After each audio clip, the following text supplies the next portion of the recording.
ये सच्ची घटना है जम्मू कश्मीर के कुपवाड़ा सेक्टर की।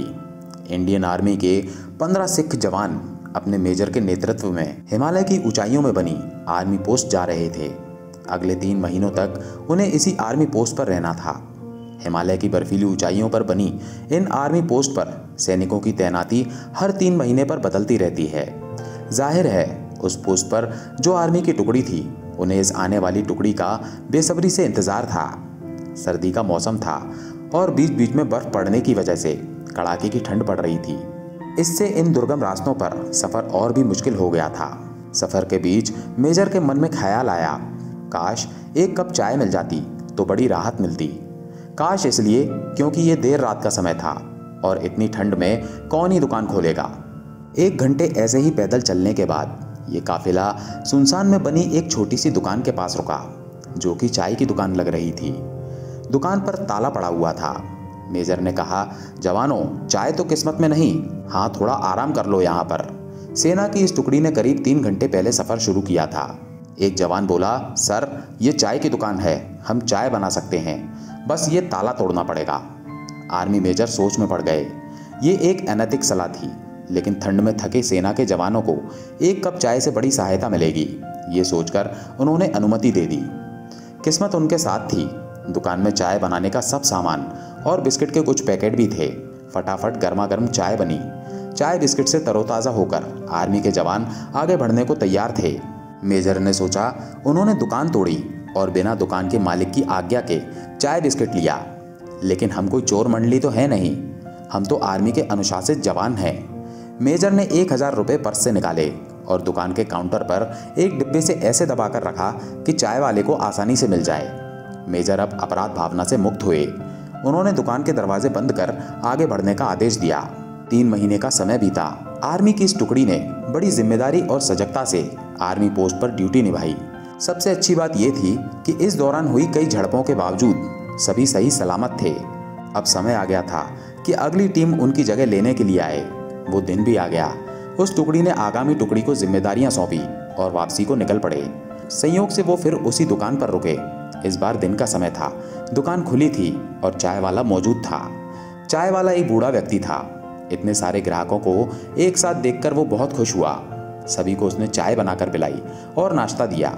मेजर चाय वाले से बात करने लगा, मतलब वो कहाँ रहता है, कब से ऐसे सुनसान जगह पर दुकान चला रहा है। बूढ़ा अपने अनुभव और कई कहानियां बताने लगा। हर कहानी में भगवान का एहसान और विश्वास, ये विचार समाहित था। एक जवान बोल पड़ा, अरे बाबा, अगर भगवान हर जगह है तो उसने आपको इतनी गरीबी में क्यों रखा है? ऐसा मत बोलो साहब, भगवान कहाँ नहीं है, भगवान वाकई हर जगह है, मेरे पास सबूत है, चाय वाले ने कहा। 3 महीने पहले की बात है। बड़ा बुरा समय चल रहा था। मेरे इकलौते बेटे को आतंकवादियों ने कुछ जानकारी पता करने के लिए बुरी तरह से मारा था। ऐसी जानकारी जो उसे पता ही नहीं थी। मुझे दुकान बंद करके लड़के को अस्पताल में भर्ती कराना पड़ा। दुकान कई दिन बंद रही और उधर दवाइयों, इलाज के खर्च के लिए पैसे भी खत्म हो गए थे। आतंकवादियों के डर से लोग मुझे भी उधार देने से बच रहे थे। मैं बड़ा निराश और नाउम्मीद हो चला था।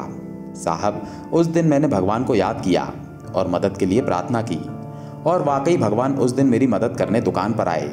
हुआ ये कि अगले दिन सुबह जब मैं दुकान पर लौटा तो क्या देखता हूँ कि दुकान का ताला टूटा पड़ा है। मेरी तो सांस ही रुक गई। लगा कि सब खत्म हो गया। जो थोड़ा बहुत था वो भी चला गया। तभी मेरी नज़र काउंटर पर डिब्बे से दबे 1000 रुपयों पर गई। साहब, आप अंदाज़ा नहीं लगा सकते उस दिन मेरे लिए उन रुपयों की क्या कीमत थी। कौन कहता है भगवान नहीं है? भगवान है साहब, बिल्कुल है। चाय वाले की आंखों में गहरे विश्वास की चमक थी। सभी जवानों की आंखें मेजर की आंखों से मिली। मेजर समझ गए और इशारों में ही सबको आदेश दिया कि कोई कुछ नहीं बोलेगा। मेजर साहब उठे, चाय का पैसा दिया और बूढ़े से हाथ मिलाकर बोले, सही कहते हो बाबा, वाकई भगवान होते हैं, और हाँ, चाय के लिए शुक्रिया, आपकी चाय बहुत अच्छी थी। सभी जवानों की आंखें मेजर की आंखों से मिली, जो कि थोड़ा नम हो चली थी। पहली बार उन्होंने ऐसा नोटिस किया। सेना के जवानों के लिए उस रात वो दुकान भगवान की कृपा बन गई और अगली सुबह बूढ़े चाय वाले के लिए मेजर साहब भगवान बन गए। भगवान कहाँ है? भगवान हर जगह है। कई बार आप भी किसी के लिए भगवान का रूप बन सकते हैं। भगवान ऐसे ही लोगों को माध्यम बनाकर अपना काम करवाता है।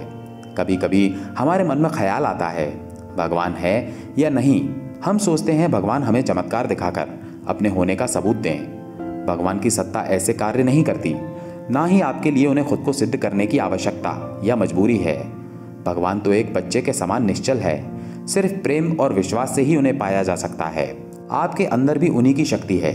उस शक्ति पर भरोसा रखकर दिमाग के घोड़े दौड़ाइए, सारे संभव प्रयास कीजिए। उस चाय वाले ने भी सारे प्रयास करने के बाद भगवान को याद किया। कहा भी गया है, God help those who help themselves.